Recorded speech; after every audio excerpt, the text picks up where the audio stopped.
All right, I go ahead. I'd like to call this regular, actually special committee of the Assembly Committee on Homelessness to order. We're going to go ahead and start with introductions, starting with Ms. Wint Pearson and going around the table. Becky Wint Pearson, Municipal Attorney. Gates, Assembly Councilman. Pete Peterson, Assembly. Forrest Dunbar. John Weddleton.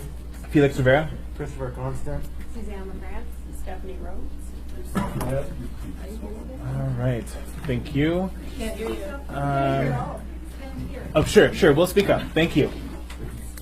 All right, so I'm going to go ahead, like to start off this meeting talking about the public process, decorum, and my objective and vision for this meeting.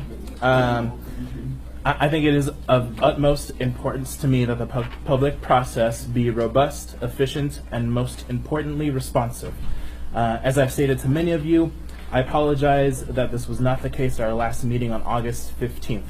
With that said, we are here now, and I'd like us to remain focused on the present because I believe, truthfully, that we are here to have a meaningful dialogue on the 12 points. Speaking to decorum, as I've said at meetings in the past, I understand that this is an emotional subject, that for many of us in the room, it impacts our daily lives. I'm happy to facilitate debate on ideas, but a debate on personalities will not be a part of today's meeting. I ask that all comments made today, both by members of the Assembly and others on the committee as well as the public, be both respectful and insightful. A tough thing to do on this subject, I know. Because of the design of this meeting, which is to create productive dialogue around specific policy objectives, discussion will be limited to the parties at the table. I know several in the audience will want to comment, and I will ensure that we have sufficient time at the end of this meeting for public comment. The outcomes I'd like to achieve for this meeting are threefold. If there's anything that I've missed or should include, I invite you to add them after I'm done speaking. First, that the coalition leaves the meeting without a shadow of a doubt that we've taken these items seriously and with due consideration. Second, that we're able to come to consensus when we can, and when we cannot, have constructive dialogue, and if possible, find common ground. Last, that we leave this meeting with clear action items and next steps where agreements can be found, and where we cannot find agreements, that there be opportunity to continue to find common ground. Based on conversations from all the various parties here today, I've decided that instead of starting with presentations, which we've already seen from both the administration and the coalition, I want to just jump into the discussion. As I've spoken multiple times with both the coalition and the administration between our last meeting and today, I've been happy to see alignment on many of these points. I want to start with those points and then get them out of the way and leave two categories of discussion for after. First is areas where code changes or further discussion is required. I believe those points are 6, 8, 9, as well as 11. And then those points which are broadly agreed upon, but are primarily a resource question, and those are 3, 4, and 7. So with that, I'd like to get started.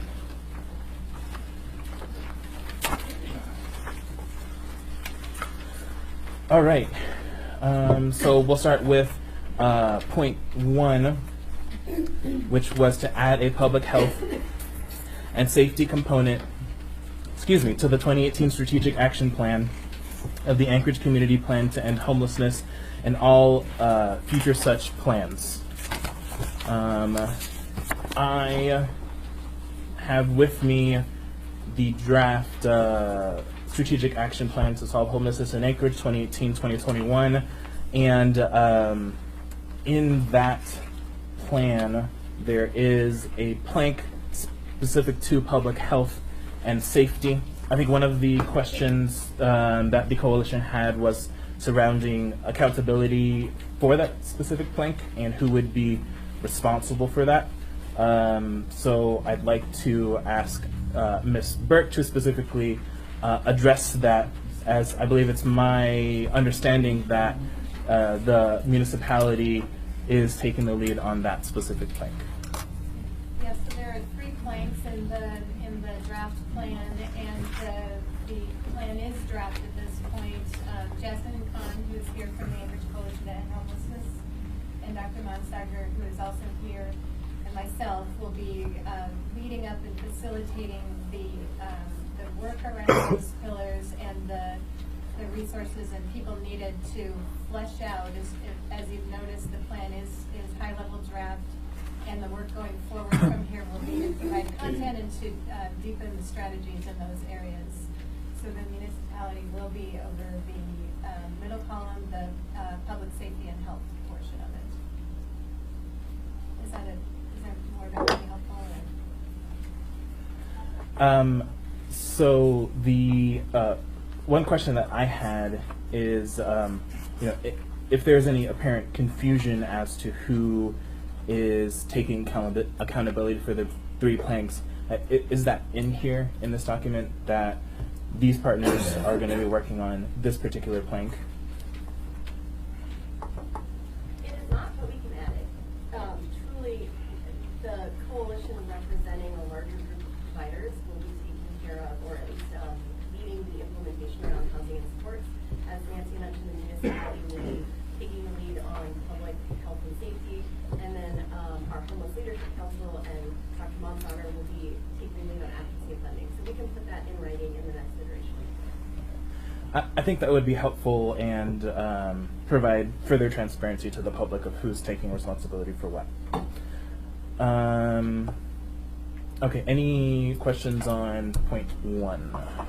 So, Sure. general process, as we go through this and we hear from the administration and people, are we also going to have, so the drafters of this plan, are they going to be interjecting while we go through this, or is it just, I know we have that 22-page document as well. Sorry.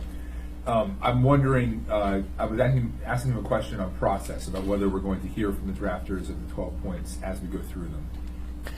I think if there are any clarifying questions specifically about the discussion, I think it's fair that the drafters be given the opportunity to ask those as we move along. But there will be an opportunity at the end, as I've told the coalition, to provide general comments and questions about the entire presentation, or discussion rather. Excuse me. It's a little off the topic, but I don't understand why we don't have microphones for the speakers, because we are having a very hard time, and we're in the front row. And every time someone speaks, we have to say we can't hear. We're here to hear and participate, and if we're hearing every third word, we're not going to be able to be very informed. Okay, then I will do my best to speak up and ask that everyone at the table speak up as well. There's water if you need it. Okay. Are there any other questions or comments on point 1? Yes. So with respect to point 1, this isn't specifically included in the 12 points. However, we have to always remember that in the encampments we are dealing with people who are living in squalor. And that is posing difficulties for the community, but it poses the most difficulty for people who are living in it, particularly those chronically vulnerable people who are living in it, with others who are creating tremendous public nuisances. And what I would like to say about that plank of the plan is that the municipality has not taken any responsibility for, but should take responsibility for civil enforcement of the public nuisances that are going on in the encampments. It's inhumane for the municipality to fail to civilly enforce things like garbage, human waste, litter, salvage materials, all of the things that are going on there, the needles. There's been no effort to send public health or solid waste or anyone else in there as a harm reduction method of reducing the impact of illegal public camping, both on the campers as well as on the community and, quite frankly, on the public lands and waterways. We're still waiting to hear back about E. coli count in the Chester Creek, and that I think will be very interesting. But day to day there are tremendous discharges and disposals of all kinds of things and dangerous fires. And in the meanwhile, between where we stand today and the hope of abatement of all camps in the interest of everyone, harm reduction is critical and should be planned for by the municipality. Other cities do it, there are plans out there, and they should be looked at. Thank you. Thank you. Mr. Constant. Yeah, the only part of that statement that you just made that I think isn't accurate is that there have been no efforts made to clean up those camps, that there's nothing going on. And so it may not be enough, and it may not be sufficient, it may not be agreeable, but it cannot be stated that there's nothing going on. We have prioritized funding, we've prioritized effort, and we can do it better, and we will through this process. I am not, I don't want to be misunderstood. I'm not talking about the cleanup and abatement process. I'm talking about those camps that are not going to be cleaned up and abated, either because there are no sleep alternatives or whatever. You're talking about camp cleanups, which have very specific laws around abatement. I'm talking about the public nuisances that are going on there while people are camping. And those nuisances require that people have, who are living there, trash disposal, places to pee and poop. They need sharp containers for the needles that they're spreading all over the place. That is a different thing, and that's covered by a different section of the statute, civil abatements of public nuisances, than noticing and cleanups of camps. I fully acknowledge the municipality's efforts to do that, and specifically your efforts to get the allocation to do it. That's a different, separate question. And Mr. Chair, I would just offer that, in fact, just this week, I was out there working with the parks team, not abating a camp, picking up needles. And so it is happening, but what I'm hearing Ms. Rhodes say is that we have need for a more structured cleanup and management of waste and other products, in which I have long advocated that we need places for people to go to the bathroom and ways for that to happen. That's agreeable. I would just want the public to understand that there are ongoing efforts, not just in abating camps, but in ensuring as much as possible with the resources we have today that the parks are not dangerous or less dangerous. Thank you, Mr. Constant. Thank you, Ms. Rhodes. Ms. Rhodes, you referenced other plans from other cities which have dealt with this. If you would be so kind to send those to the Assembly, I would like to see those other plans and get a sense of sort of the financial figures that we're talking about. Okay, any other comments before we move on? So as I've said, at the end of the meeting, I will provide opportunity for public comment. I don't believe that we'll have the opportunity to have a robust dialogue unless we really keep it centered. Okay, so moving on to number 2. Clearly post existing code prohibitions against camping on public lands to enable swift abatement of camps occurring in posted areas.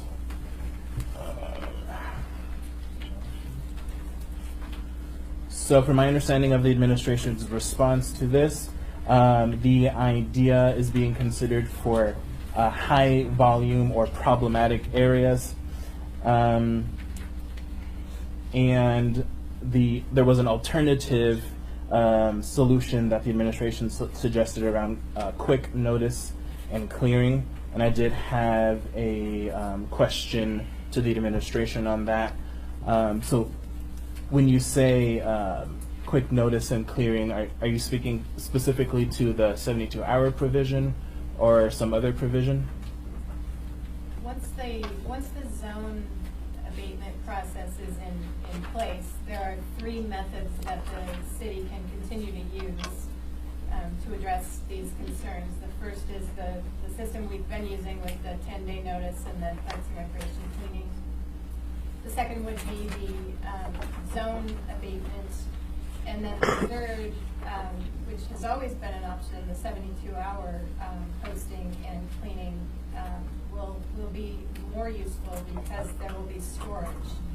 And storage has really been one of the holdups from being more timely and addressing issues that are more of a public safety or health concern, in that we didn't have storage identified. So as we move through the process to test zone abatement and we identify what will be needed, it will also be a resource question, but at least we will have one step closer to that problem solved. Thank you, Ms. Frick. Mr. Weddleton. So that 72-hour abatement, I know has been in there, and we had a debate at the Assembly some time ago, and we watered it down tragically, I think. If we are going to have storage, why 72 hours? Why not now? We'll store your stuff. I mean, we talked about it legally. As long as we store, why not now? And signs, why not cover all the parks with signs? No camping. If you camp, put what we do now, which is lame, and hopefully update and say, we can shut you down today. We'll store your stuff someplace. But let's put heavy signs out and just say no camping. And then I think based on number one is say, and here's the nuisance stuff. You may not have fires. We will take your fire stuff. We will, and just, we can do it. If it's legally, we can do these things.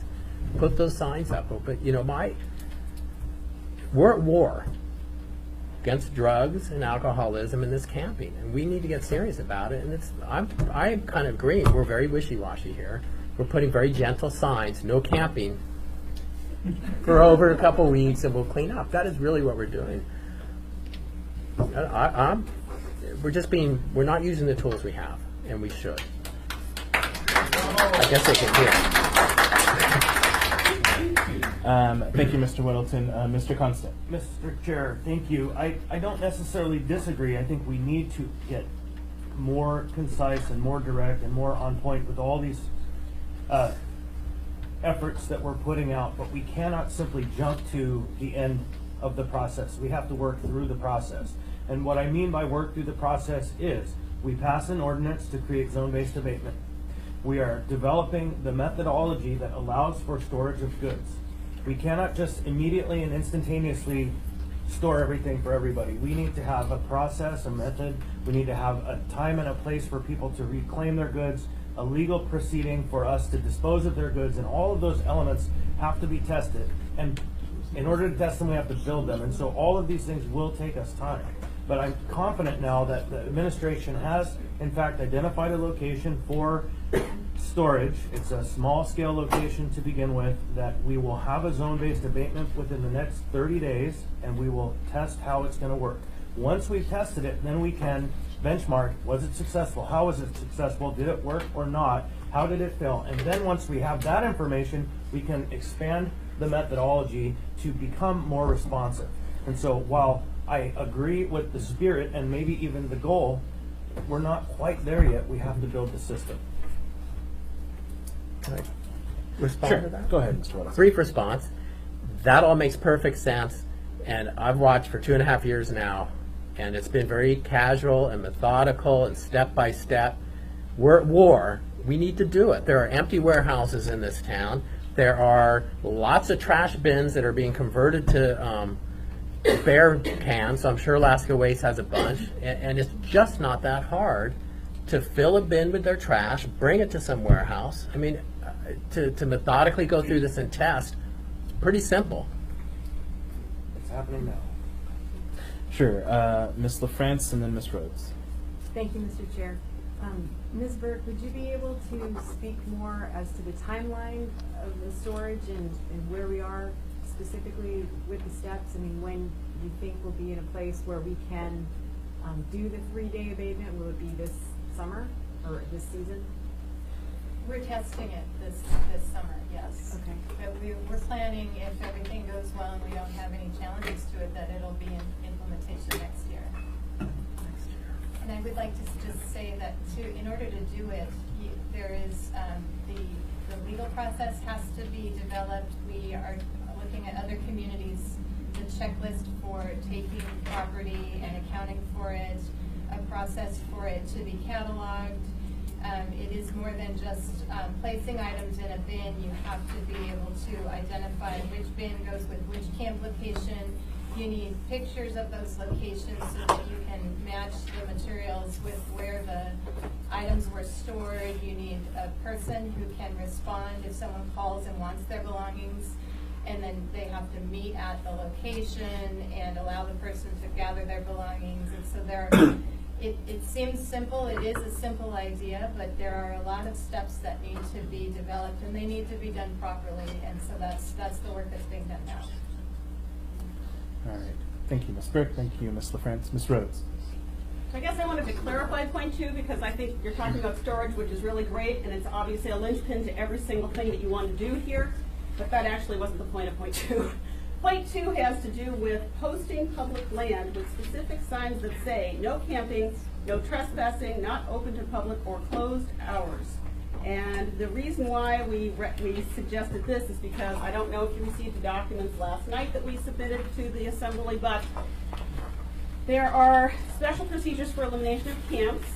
And the first one is, public land that's posted specifically with that signage can actually be eliminated with 1 hour notice and storage. And the reason why this is important is because in those places where, for example, Frontier Park, right across from the park strip, or the park strip, somebody sets up a tent there. And if it is not posted with this signage, you're going to be going through your 10-day or your 72-hour or your zone abatement or whatever you're doing. So this is a specific requirement that just allows extra signage for places that you may wish to engage in a specific 1 hour situation near schools, children's parks, or places where it is very important not to have people there because it has special fire danger or whatever. That's the purpose of that one. If you look at the chart I provided, there's a 1 hour possibility, and then the other special procedures are for 72 hours and 10 days. That's the point too. Okay. Thank you, Ms. Rhodes. Ms. LaFrance, then Mr. Webb. Thank you, Mr. Chair. Would our attorneys weigh in on a legal perspective on the 1 hour abatement with proper signage? Certainly, that is provided for in the code, the chair. And I think that as outlined, it has been upheld in other jurisdictions. For instance, Seattle has these high priority zones where they do abatement very quickly. And actually, Jeff Ross was in Seattle, sent us some pictures of the signs they use and how they're spaced and positioned. So it would be possible, particularly if we were to target specific high priority areas, to post them with highly visible signage, to provide adequate advance notice, and then be able to abate those locations on a 1 hour notice. I'd recommend against doing it across the board on every single inch of public land within the municipality for various legal reasons, but if there are targeted areas that we'd like to make clear will be abated very quickly with adequate signage, that has been legally upheld in other jurisdictions. Thank you, Ms. LaFrance. I actually have a follow-up before I go on to you, Mr. Webb, and then Mr. Dunbar. So in a previous meeting, I believe it was Mr. Dyson who had made the suggestion, very similar to this point, that there are certain spaces which would categorically should fit in that 1 hour, including schools, certain areas where we know there are high volumes of children. Can you speak to that? Would that fit in that category that you spoke of? Certainly. I mean, I think as drafted by code right now, anywhere that's posted can be a 1 hour abatement zone. As a judge looking at broader case law requirements and challenges in other jurisdictions, I think we'd be well served to have it be a targeted list of high priority areas. You could either identify that through a code amendment or through just a recommendation to municipal staff. My understanding is that in the past, the reason this has not been done has simply been because the resource allocation for sign posting, it does nothing if you don't have the storage infrastructure to be able to store. We are required to store with the 1 hour notice. So as that process develops, this is certainly an option you could explore allocating resources to make happen. Thank you. And then one last clarification. The first sentence of this the administration's response states that this idea is being considered for high volume or problematic areas. Ms. Britt, could you expand on that?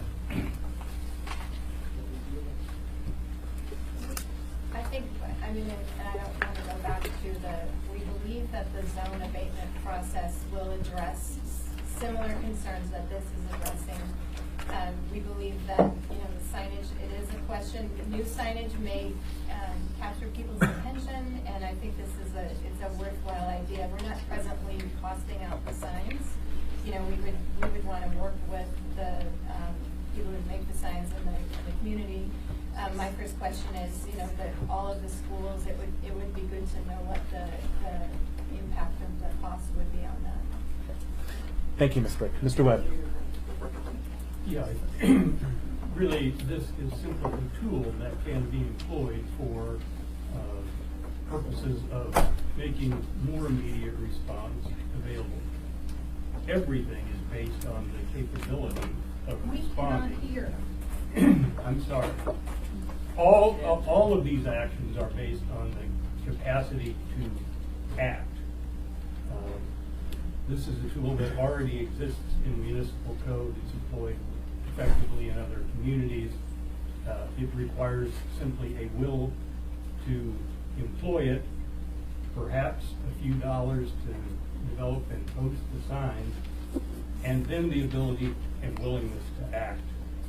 on those places like Frontier Park or the Park Strip or some school when the camp pops up. I believe that we will act when those things occur. Thank you, Mr. Webb.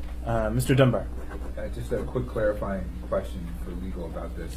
If we do the 1 hour abatement in a particular zone, do we have to store the goods of the people? Yes. Thank you, Mr. Dunbar. Mr. Constant. Yep, so Mr. Weddleton mentioned that previously we had a list of these places before us in the zone-based abatement ordinance. And so if we want to, I think it's not so hard to copy and paste that into a new draft ordinance. The reason that that was at the time not supported was because of the lack of storage. And so that gets to the heart of the question. And it's fair to bring that back once we have in place a method to actually implement it. And so I'm hopeful to see that that can happen. There's an individual in the audience here who had across the street from him in a public stairwell a camp show up, and people were literally running away because they felt threatened as they came to the top and bottom of the stairway. And some of these areas are clearly immediate because of the kind of threat or challenge that they provide to the public utilizing the public space. So it's reasonable. Thank you, Mr. Constant. All right. Unless there are other comments, we'll move on to, actually, it would be point 5. We'll come back to 3 and 4, as those are primarily resource questions.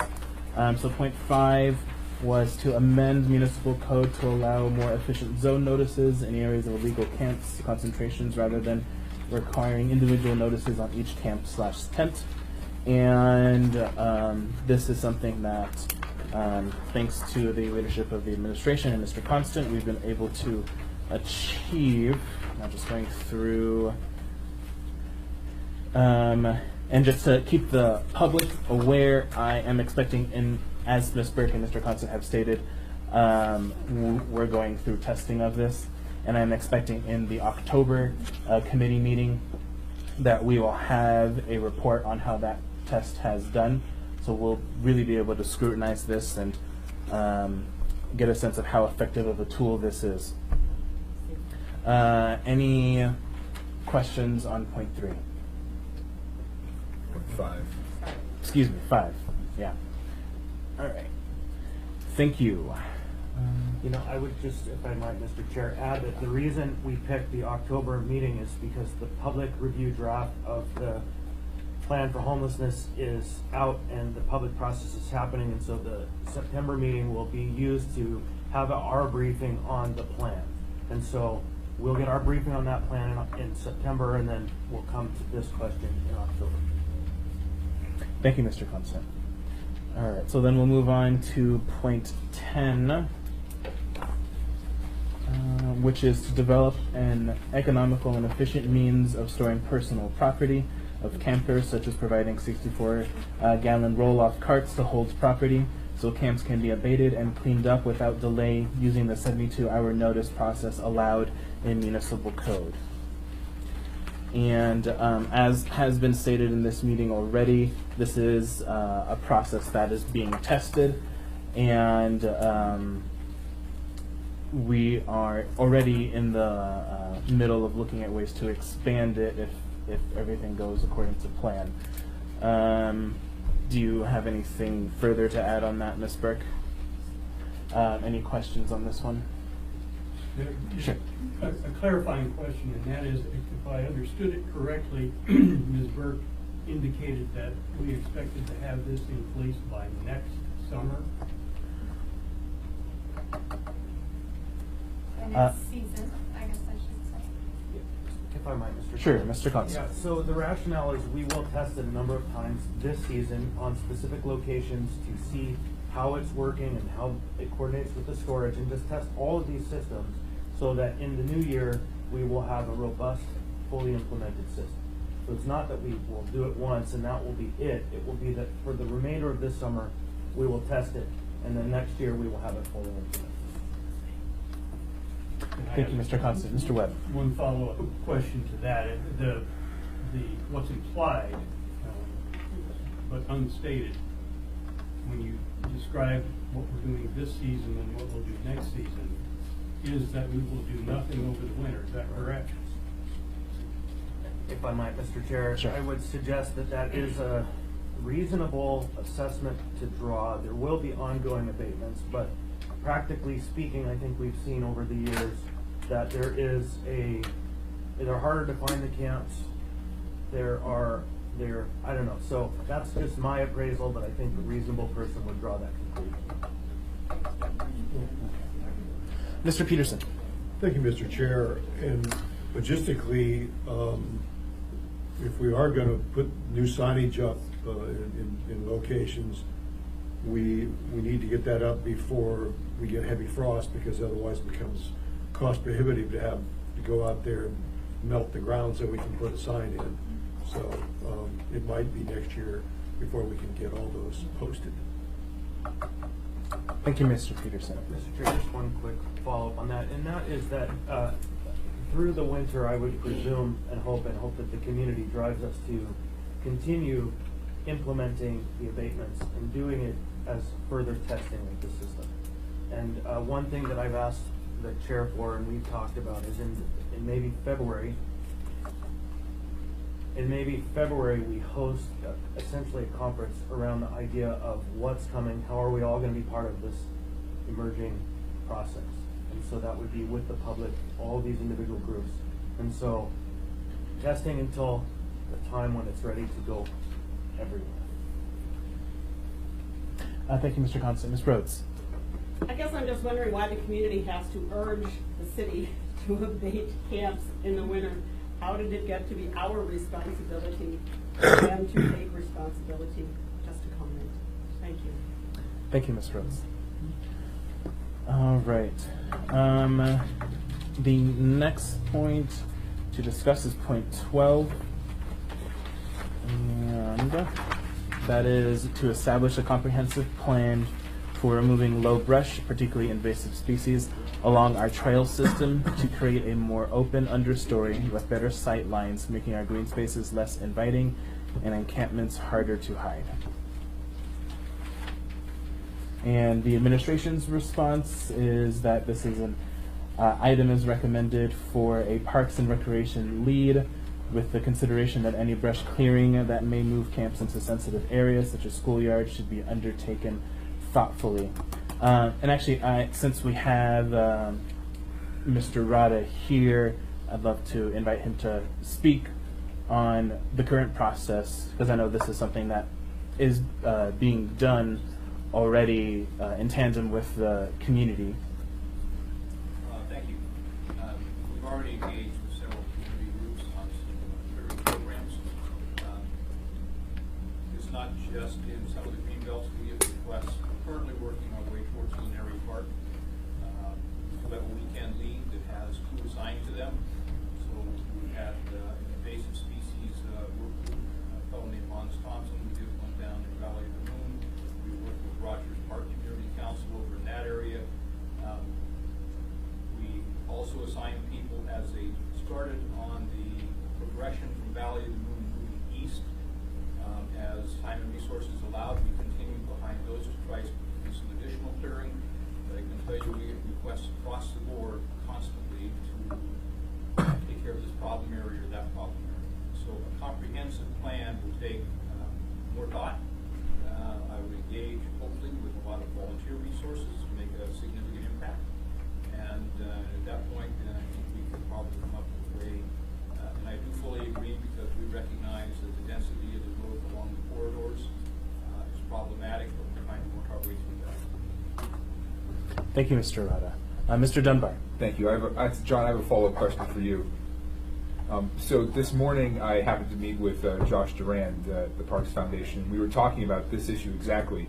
And he mentioned about how in past years there's been cases, quite a number of years ago, where the Parks Department has done this kind of limbing activity and raised that. And it's been met with really harsh criticism and people pushing back and saying, why are you killing these trees? It's making it look so ugly. You know, Town Square Park now looks more ugly. And so my question is it your sense now that the public sentiment has shifted and that you're getting much more support for these limbing operations versus the Park Department getting attacked for the limbing operations as you used to? It's a fine line between people's view of what the environment should look like. There are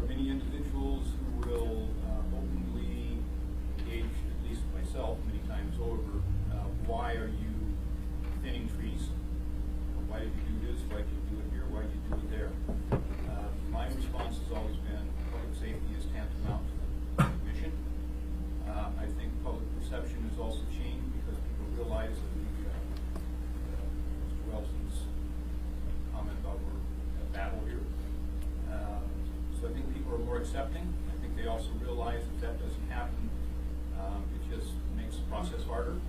So doing the thinning, the clearing, the grubbing, the undergrowth, taking the invasive species out as well, I think would be a compliment to what we're trying to accomplish. Thank you. Thank you, Mr. Chairman. All right, thank you, Mr. Dunbar. Any other questions on this point? Okay, so it sounds, just to echo what, repeat what Mr. Rada stated, it sounds like Parks and Rec would need to undergo a comprehensive plan to and engage a much larger volunteer base in order to successfully clear out a lot of this low brush and invasive species as requested by this plan. Okay, thank you. Just to clarify. Mr. Chair, if I might, wouldn't it be fair though to say that in this year in particular, a lot of high impact areas where their encampments have been cleared of chokecherries, the Maytree, in particular around Valley of the Moon and up Chester Creek, that area has seen this year a really good amount of that. And not that it's done because those plants grow faster than we can cut them, but isn't that fair to say? I think we've been more successful in some areas. Unfortunately, we are also limited by resources. Well, So we'll continue to work that effort. I would just add, just to value the community members' efforts, that the biggest efforts along the Chester Creek Greenbelt were driven by the Rogers Park Group and the South Addition Group. And so those large clearing areas that happened were because citizen groups demanded that this be done, and it be done this year and this time and this day. Thank you, Mr. Constant. Thank you, Mr. Rada. All right, so seeing no further questions on this point, I'd like to move on to point 3 and start discussing the 3 that I sort of characterized as primarily resource questions.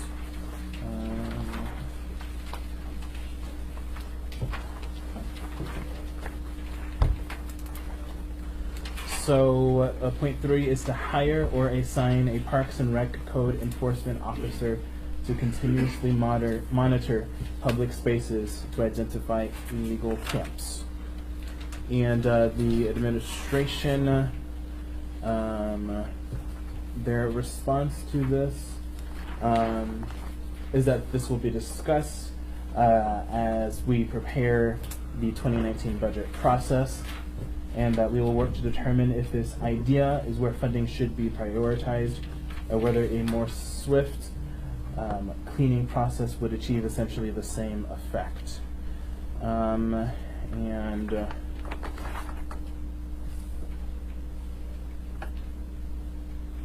In the detailed response that the coalition sent to us, they also, and I believe this is something Mr. Constant has discussed in the past, talked about the potential to use an alternative private contractor similar to the Anchorage Safety Patrol to assist with these endeavors. So if the coalition wanted to expand on that idea, I would invite them to do so. Ms. Rhodes. Well, you know, the main issue is that there are multiple agencies in the municipality that are responsible for camp issues. And really the best way for those to be addressed is to have coordination. And it is harder to coordinate multiple entities to do things. It requires an actual special coordinator to do it. And, you know, quite frankly, it does appear to me when we hear from the police that camp location, camp cleanups, camp notifications are all a little bit beneath those of them that are doing, you know, the hard, sexy work of law enforcement and preparing cases for prosecution, which, quite frankly, is why ASP and, you know, Easy Park were developed, is to relieve police officers who get paid a whole lot of money by us to do tough jobs, to have a particular carved out tough job done by somebody else. And the city of Fremont, for example, I'll give this to you as their request for proposal. It has the scope of work for a homeless cleanup contractor. It seems to me that putting one person or an entity in charge of a specialty whereby they are trained and required to follow the law would be in the municipality's best interest. There is not really a concentrated effort right now for any agency to go out and proactively locate encampments so that we can learn, first of all, who's in them, what's going on in them, to proactively take civil measures to make sure that garbage and waste are contained, to make sure that needles and other kinds of medical waste and that contaminants are taken care of. If one contractor could actually do all of this work and coordinate with, buy whatever they needed to buy or coordinate with whatever agencies are responsible for waste disposal or sharps disposal or getting garbage picked up or whatever it is. I think it's fair to say that no matter what the municipality does, we are not going to remove all encampments in the next 10 minutes or potentially even 10 years. So if that is the case, having one devoted resources to this so that it does not become the out-of-hand thing that it is in other states that are completely beyond any one agency's capability of reining it back in would seem to be a good way to go. Thank you, Ms. Rhodes. Mr. Constant, then actually, just a quick second, Mr. Constant. Mr. Constant, then Mr. Webb, and then I actually need to apologize. I need to go to the restroom right quick, and I'll be right back. So I would just ask, are you suggesting then that number 3 be amended essentially to contemplate a third party? Okay, I just want to make sure we're really clear on what that request was. Okay. Yes, well, I think Mr. Webb, when he wrote the 12 points, we had not yet done the research to look at how other states are dealing with this, but Portland has an impact reduction process. Other states use contractors, and it does appear, as we thought about it more, that it would make more sense to have devoted resources. I don't know if any of you have actually toured Anchorage Safety Patrol, but it is one heck of a great operation. And quite frankly, the people who speak highest of it are those people that are picked up by ASP and cared for until they're ready to walk out of the place. So to me, having that kind of response in one response would be well worth this municipality undertaking. Right. So Mr. Webb, you're in the queue. The key, it seems, is to me having a systematic response. Right now, it's hit and miss. We don't have a systematic response to illegal camping in our community. The administration suggests that swifter cleanup would do the job. I'm afraid that that's simply not the case. It's great, it would be great to have swifter cleanup, but they're cleaning up only what they know and only after some lengthy period of delay while they assign the resources to get there. It takes literally months at a time to get there.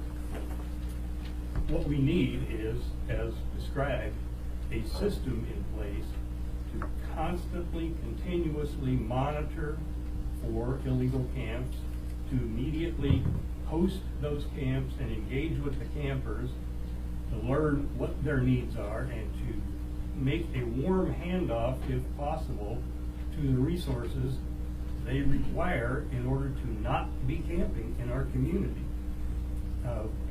A system, handing that over to a concentrated contractual mechanism so that we can focus all the resources on getting the job done, rather than trying to coordinate 3 or 4 different organizations. Our Parks and Rec department has become a waste management agency, which is not part of its job. This is an afterthought for the police department and one they don't want to really engage in. So getting somebody who is totally focused on it, it seems to me, makes the most sense. Mr. Dunbar. Yeah, I had a question. You mentioned the city of Fremont. My aunt happens to live there and spent some time going through that area. Hayward certainly has a very severe problem with homelessness. Fremont, I think, too. But I'm curious about this coordinator you mentioned. Was that a third-party corporation that they hired to do that? I have the RFP there. I assume it's someone who contracted, who submitted a bid. procurement Copies will be process. circulated. And I guess I'm still a little bit confused because here, I thought that this proposal was primarily about someone to sort of monitor, and I envisioned the code enforcement officer to go out and do the reporting, but you still have to bring in the police, right, to do the notification and that kind of thing, and go through the same process. But it sounds like you're describing something a little different than just someone going out and notifying. If I may respond, the police go primarily to provide security. Yeah. Okay. Private companies can provide security for themselves and call the police if they need to do that. And the police would respond to a real emergency. Most of the engagements are not real emergencies. I'm in the camps all the time. I have not had an emergency. I've certainly had some unhappy interactions where people were displeased at my presence. But, it's not for me at least, not an immediate threatening circumstance. Nor, frankly, as I understand it, although I'm unclear on the process, whether our outreach workers go on their own or only when accompanied by police in order to provide protection. I don't know. Nancy could probably answer that. But I've heard that outreach workers go on their own when the police are not available anyway. So we don't have to have law enforcement presence. Security is good, but we can do it cheaper. Thank you, Mr. Webb. Mr. Constant, then Ms. Burke. I would add to that, I was kind of contemplating the kind of constitutional issues and having a police officer do this, but then it also dawns on me that when we implemented community service patrol, these are Title 47 holds. These are an absolute seizing of someone's rights and for a period of time. And so if we can contract that to Anchorage Safety Patrol, then I think clearly we could contract the posting proceedings as long as it was done in a way that follows law and methods that are approved. Mr. Rivera, may I respond to that? Sure, and then we'll go to Ms. Burke. You are absolutely correct. There is, in government, few things, having worked in government for a lengthy period of time, there are few things that are mandated to be performed specifically by government employees. And we routinely contract out all manner of things. This is not a law enforcement function. Can I do one follow up on that? Very quick. Sure. So and in I the promise RFP, we'll get to you, Ms. Burke. but I think you would agree that what we don't want to be doing is typically outsourcing the police power to a private company Absolutely not. because of the potential for abuse. So, for example, on this RFP you showed me, or you provided to us, point 2 says, city code enforcement staff will post a notice to the camp. Police department and other agencies will respond to persons who are violent. And then the service provider, the person who responds, will work when the campers are no longer there. So, in this I case... didn't provide that to you because that should be your scope of work. I provided it to you to give you a demonstration that in other states they're doing this with a contractor. So you don't have to use police if you do not wish to. You have contracted basically, public officer duties to ASP as well. So it is possible to do this. This would not be your scope of work. We're Anchorage. We're not.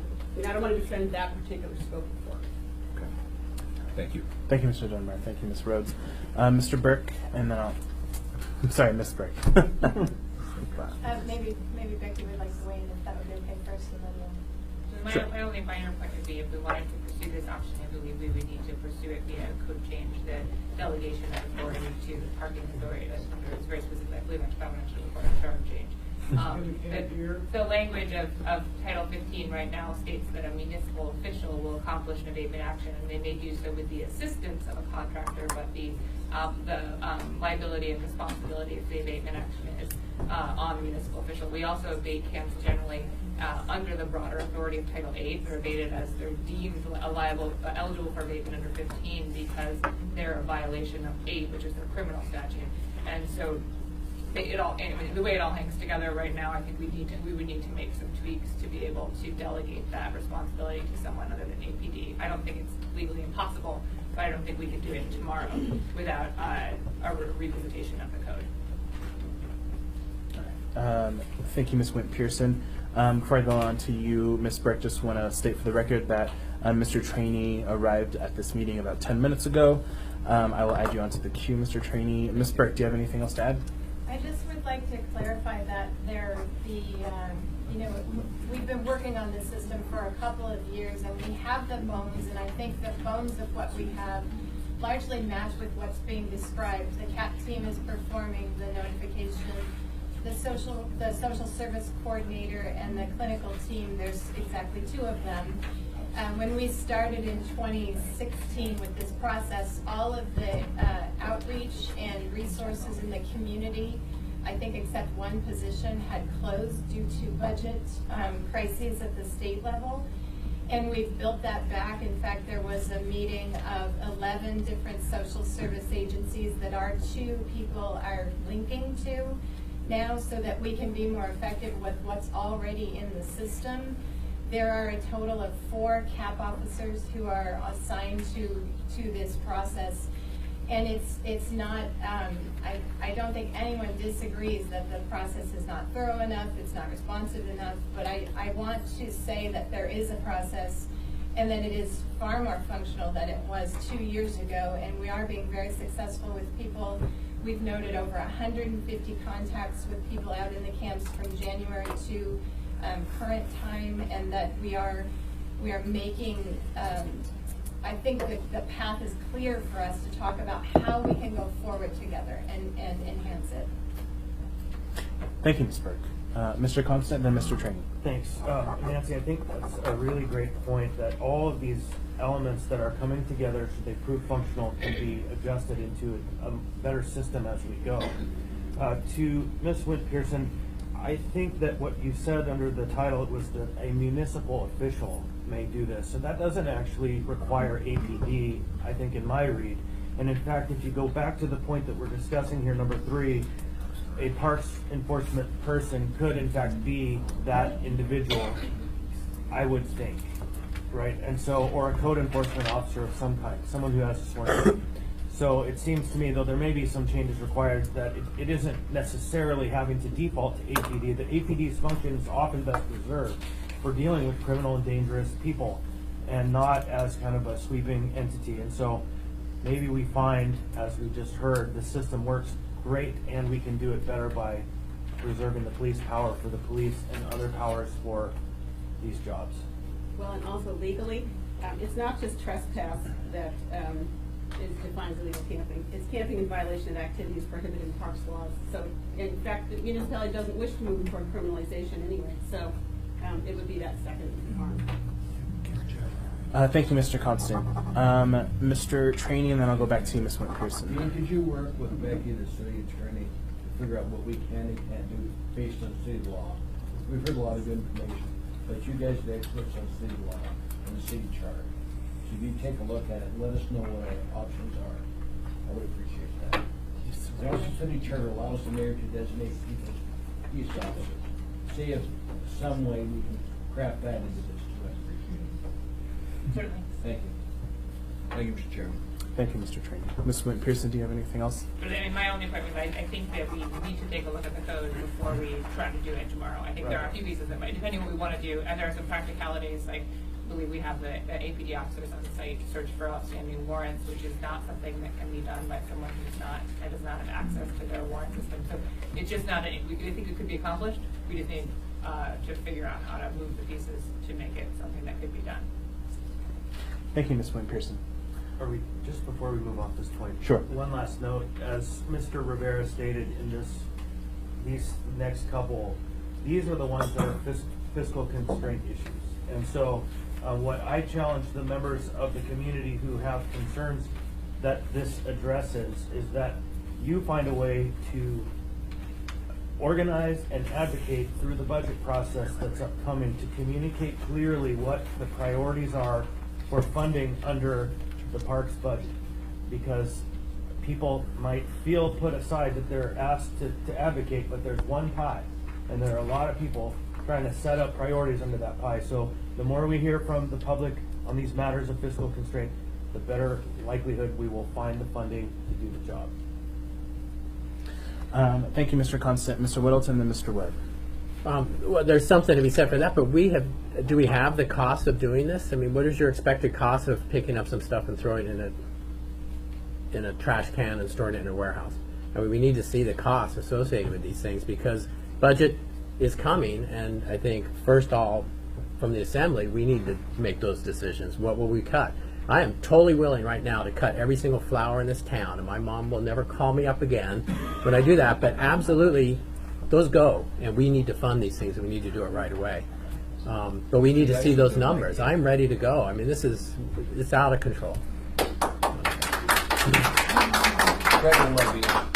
right. Fred? Tried last year. Thank you, Mr. Whittleton.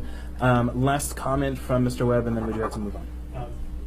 Just very specifically, because this question is asked, and the mayor asked me, well, what do you want me to not do in order to do more here? It's not my job to go in and review and determine what the priorities in the municipal budget are, but I'm damn well ready to do it, and I've got the capability. But a key issue here is you should not be discussing this in terms of only of the Parks and Recreation budget. This is a much broader community problem, and it deserves a much broader community response than trying to pick a piece out of the Parks and Rec budget and do something in a very halfway measure. We have a broader municipal budget, and we can use it. Thank you, Mr. Webb.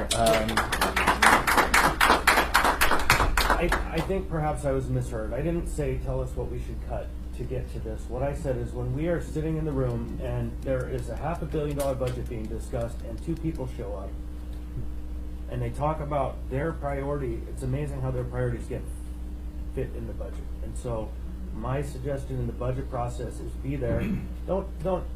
I'm not asking you to dig in and tell us where to prioritize. I'm just asking that you tell us this is a priority when we're in the budget process, because it's a very big and complex system. To be clear, you did not ask me that. All right. Thank you, Mr. Compton. Thank you, Mr. Webb. Okay. All right, Mr. Trainee, but we really do have to move on. As we get in this budget cycle, ultimately it's the assembly that decides where the money goes. The mayor doesn't sign the budget document. All the mayor does is present it to us. It's this body, the 11 of us, that will decide where this money's spent. We understand what we're doing for the public, believe me. Thank you, Mr. Brimber. Thank you, Mr. Trainee. All right, so moving on to point 4. This point is to expand the mobile intervention team, MIT, to 7 days per week so illegal camps can be noticed quickly and entrenched encampments cannot be developed. The response from the administration was that we agree expansion of the MIT is needed, and we are recommending the mobile intervention team move to 6 days per week when other connecting resources are available for the work. And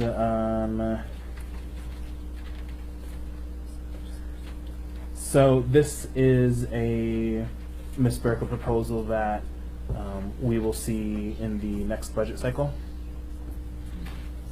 The resources, I guess I would like to say a little bit about the resources the municipality expends for these areas. And I think the nonprofits would echo this. We don't spend any on shelter. We spend some pass-through state funds for, resources for food for people who are homeless. We don't have enough money for overflow shelter. We have a crunch on the ASP van, although it works well, there's not always enough coverage, and some of the priorities can wait 3 hours for a pickup, and it's a tight system as well. There are a lot of areas where we don't expend funds, and there was a one-time budget line for housing and homeless services that we've used to provide the mobile intervention team. However, that is not it's not housed in the budget on an ongoing basis. It has to be part of the budget process, and so all of the recommendations we can make a lot of recommendations, but the truth is we don't have a lot of money, and it's not really adequately covering what we already have to do. And so there has to be a broader conversation about resources. Thank you, Mr. Peterson. Thank you, Mr. Chairman. And it was my understanding that we already had the team out there cleaning up camp 6 days a week right now. Is that correct, John? We're cleaning them up 6 days a week now? Yes. Right, That's the cleanup group. right. We're talking about the MIT, the CAP and social worker combined team. Cleanup cannot occur until That's done. that team has already gone in, posted the camps, engaged the campers, so it's a multi-step process. One of the things I think it would be very useful to know and to have the administration come forward with is, what are we spending now? What do we need to actually do the job if we are unable to do the job now? What would it take us to do it using the mechanisms we have in place and or are developing?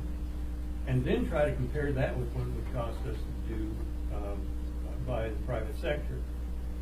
Another point very specific to this point, which would be, this particular item goes away if we pursue a private contract to conduct these tasks. This would be a great step, expanding what we are already doing to do more until we have a more complete system. Thank you, Mr. Webb.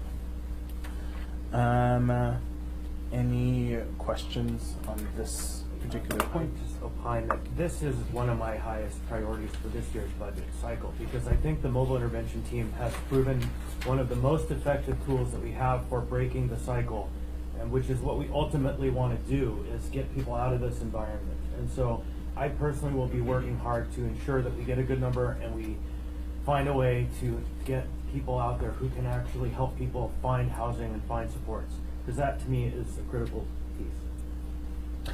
Thank you, Mr. Constant. Ms. Rhodes. I guess, first of all, I'm not sure what the mobile intervention team is, because I'm hearing that the social workers go out all the time. The CAP team only goes out some of the time. Not really sure what the team looks like. When you look at pictures, the team's comprised of choices, who has the path stamps. I don't know what that team is, frankly, but here's what I really don't know. 150 contacts from January to November, so was any single one of them successful? And, there's no outcomes here. So there's the other problem. Thank you, Ms. Rhodes. Ms. Burke, are you able to respond? Absolutely. The contacts that are made, and one of the gaps we're trying to fill here is that the nonprofits are not able to go out into the camps. There are a number of nonprofits that don't have the insurance that allows for that activity. A number of nonprofits only see people in their business location. And the mobile intervention team is a clinical person and a social services coordinator connected to the police department and the fire department. So people can be more accurately triaged and referred to the right locations.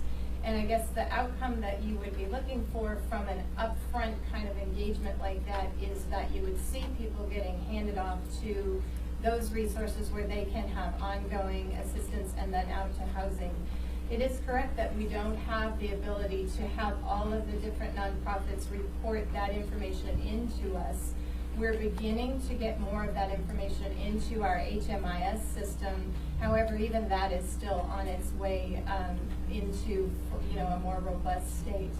We can absolutely say that people have been housed. We can totally look at those numbers. But the problem with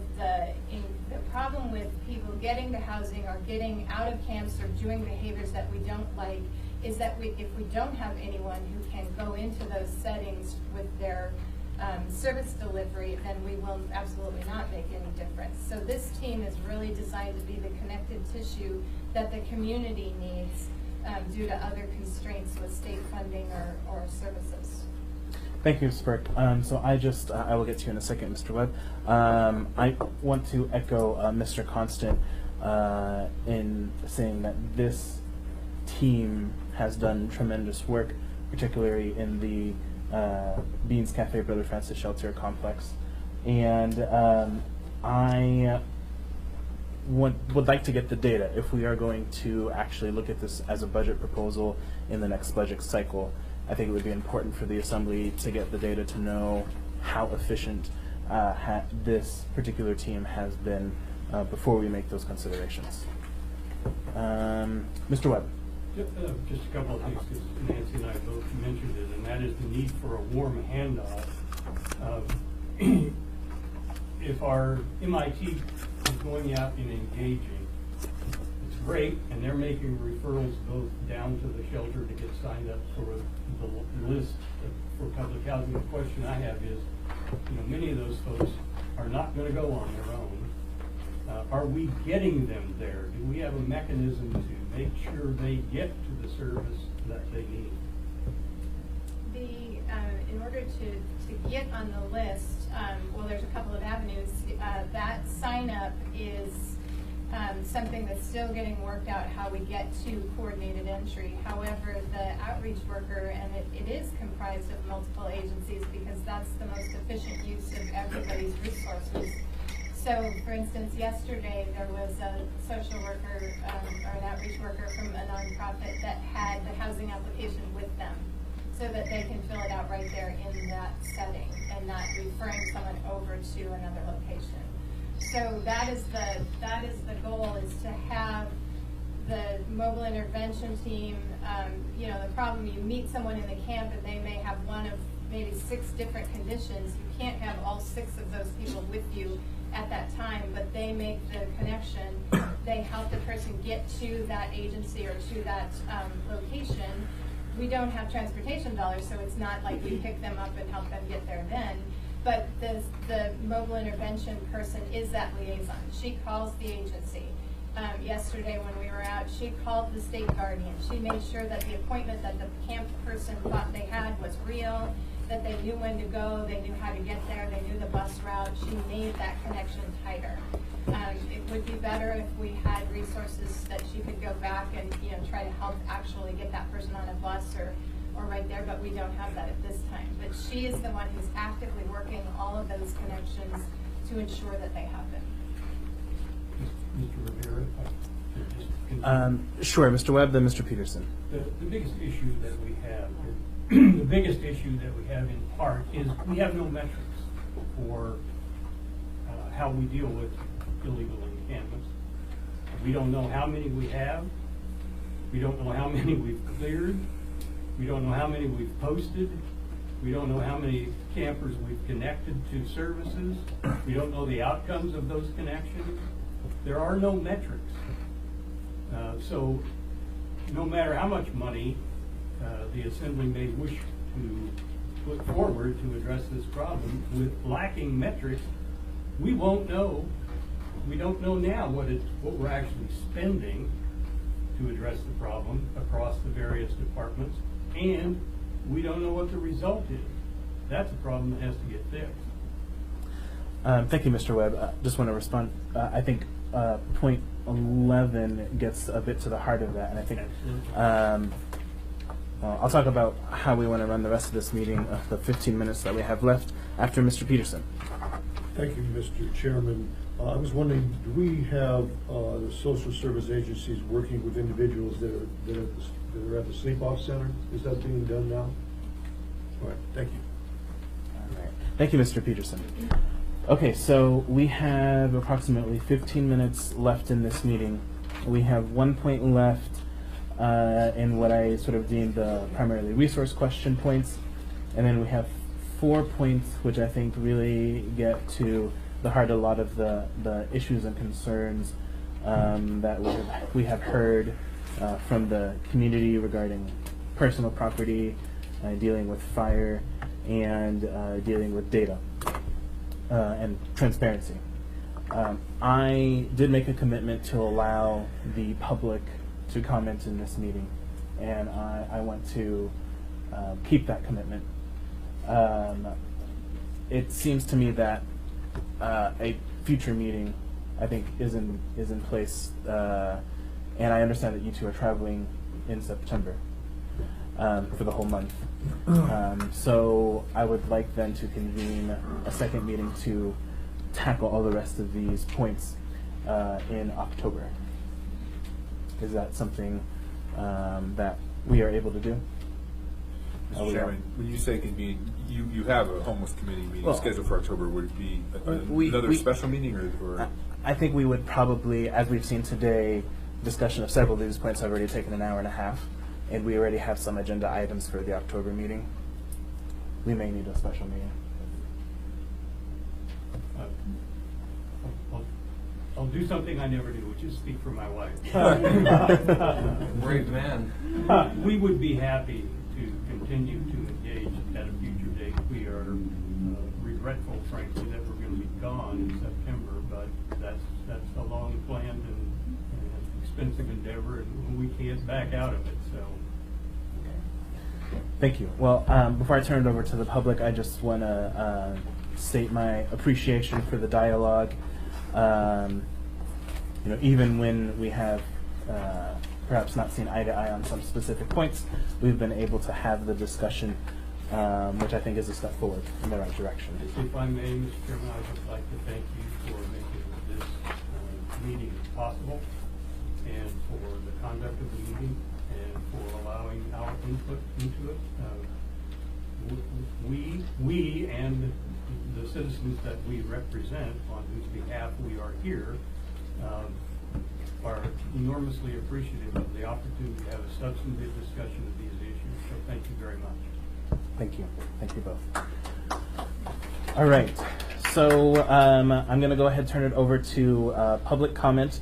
As I said at the beginning of this meeting, if we can keep the public comment respectful and insightful and solution-based, that would be preferable. I will be allowing 2 minutes per individual to speak. So who do we have first?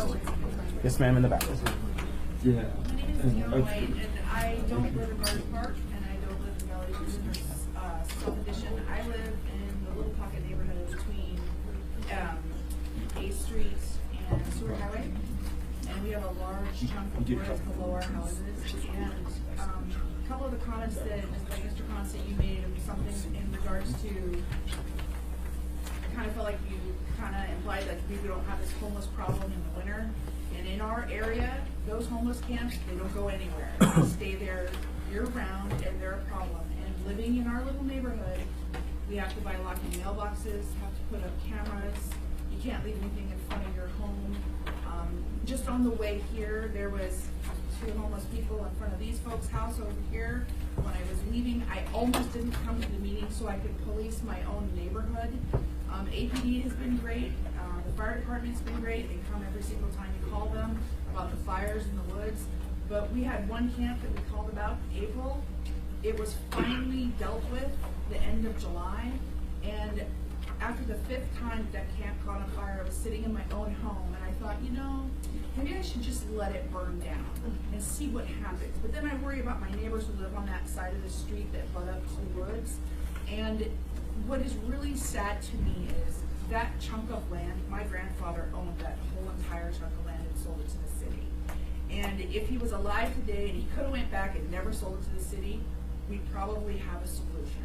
But now, it just keeps repeating itself. There's so much trash. The people on that side of the street don't even let their kids play in the backyard because the homeless people come out like zombies. And you guys discuss all these options for these people who need help and whatever. I think you're kind of missing the whole point that a lot of these people are criminals. There are felons and drug addicts and whatever, and a lot of these people, they don't want help. So I think you guys need to consider the fact that not everybody has a sob story. Some people really like the way that they live, and they're happy with the way they exist. Thank you. Ms. Chase. Yes, I agree with what Russ said about thanking the chairman. I think this was a very good interaction, and we certainly appreciate Stephanie and Russ' participation, equal participation. The thing that it doesn't seem like we are realizing deals with revenue. the other day in the paper, there was this picture of, all of this money that's going to be raised for homeless. And it ticked me off. And in talking with other citizens, it ticked them off too. Because the problem with the crime, the problem with the health condition of these areas so close to our homes, right out on the street where visitors come here, we have to have equal revenue in crime and safety with the homeless problem. Equal revenue. And if money is being raised, and I know some of them are, pointed for specific things, we have to have the city raise some money, and I'm sure there are a number of us who would, help with that. But we have to have equal revenue to fight this war. And it is a war. And you've got the whole community upset about it and ready to do something. So it's ridiculous if this assembly does not stand up, take a leadership position in safeguarding our community. You're supposed to be the leaders. And you can't let a mayor whip us around with no solution. We need you to do your job. You're here. Thank you, Ms. Chase. Ma'am, and then I'll go to you. I'd like to second what both of these ladies have said. I live on West 19th between Arctic and Spenard, right by Westchester Lagoon. I've been there 10 years. I live between two homeless camps. Every day, almost every day, my stay-at-home other half watches homeless people come into our neighborhood on foot and leave on someone's bicycle. Sometimes they ride a bicycle and pull a bicycle. Every day. I saw that same camp on the news, and there were stacks of bicycles there. One day, a gentleman came in, took a bike, was looking over his shoulder, put that bike in the bushes, came back, took a second bike. 2 hours later, it was posted on our Nextdoor app. The lady was home with her 2 children when that man went into her garage and took their bicycle. We've been there 10 years, and this year I had to put in a walking mailbox because every month for the last year, there is a car that comes up our street, and they open the mailbox, pretend like they're putting a letter in, and they take out the mail and throw it in the car. The driver sorts the mail. They're looking for checks and credit card statements. She goes to the next box, puts the letter in, takes the mail out, throws it in the car. They do this all the way up the block. I end up with everybody else's mail because they're sorting the mail every month on the first of the month. The police can't do anything about it. They never catch them. We've got pictures of them. We've got videos of them. My neighbor of 16 years moved away. There are 3 for rent signs on our block, which has not happened in the 10 years I've been there. We're tired of the criminals walking up the street with stolen property. My neighbor's had his propane tank stolen 4 times from his barbecue, and he now has it chained to his barbecue, and you can see where they've tampered with it. We've watched people come in our driveway and lift the tarps to look at our bikes, which have like 3 chains to the fence. So these ladies are speaking the truth. It's not just about cleaning up the medical waste. There are people making a living off of what they're stealing. I don't know how they can, because they have pyramids of bicycles. What do they do with them? I don't know. But it's also a serious problem of crime. And when I call If you police, can wrap it they up, say, ma'am. we're sorry, we don't have enough police. Thank you. Yes, ma'am. My name is Naomi Sweetman, and I live in Campbell Park. Felix and Franny are my representatives. I'm really concerned about the illegal homeless camping, and I'm concerned about the response of the Assembly and how they're engaging the community. This meeting is in the middle of a workday and was not advertised. I tried to get as many of my neighbors to come as I could, and they had prior commitments because they had no knowledge of this. These meetings should be held at a time when the community can come together, and they need to be advertised. None of these meetings are advertised so that the community can come in and help solve this problem. The reality is that we've had a homeless population in this community for a long time. I worked with them in the 90s. I identified the homeless mentally ill and engaged them in services. We have a large percentage of this population that don't want services and don't want help. We have a large percentage of the population who are addicted to some substance. I may sound harsh, I'm a compassionate woman, but at some point we have to let people hit bottom. Forcing people into treatment, taking treatment beds away from people who really want and need treatment is irresponsible from our community. When do we hold these people accountable? When do we say, why don't you help us clean up the mess and have day camps, day work camps where they can go out and volunteer, get paid a meal, get paid something, and they show up if they're sober and want to work, and if they don't want to work, well, they don't show up. When do we start garnishing their PFDs to pay for the health and safety issues that they're creating in our community?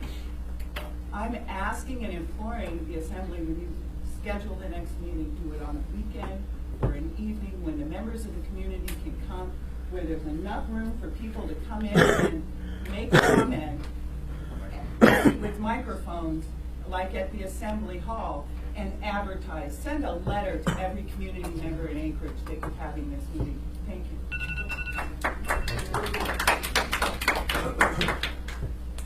Thank you, ma'am. Yes, sir. Where do one's liberties end and the others begin? You talk about constitutional issues. Where do my liberties end and the other person's begin? I would argue that the space in between is called respect. And the judicial system needs to be corrected and fixed, because we spend our dollars for the police to go out and arrest these people or to incarcerate them. And before they finish the paperwork, they're put back out on the street. And they have to go out and arrest them again. And before that paperwork's put out and done, they're put back out on the street again. Why don't we put them away? Come down hard on them. One time, like I did with my children. Too late. We come down hard, and you'll fix it quickly. With my children, I said, that's one. They knew the next time their dad stood up, they were in trouble. And I would argue that every one of us in this community, I was born and raised here. This is not a new issue. Those people downtown were pushed out into the communities. And I am appalled driving down 3rd Avenue. There's a fenced-in area above Beans Cafe that I believe used to be the old hospital, the old Native hospital. Give these people that don't want treatments a place that they can call their homeless home until they want help. Thank you. Mr. Chair, I just have to respond to that.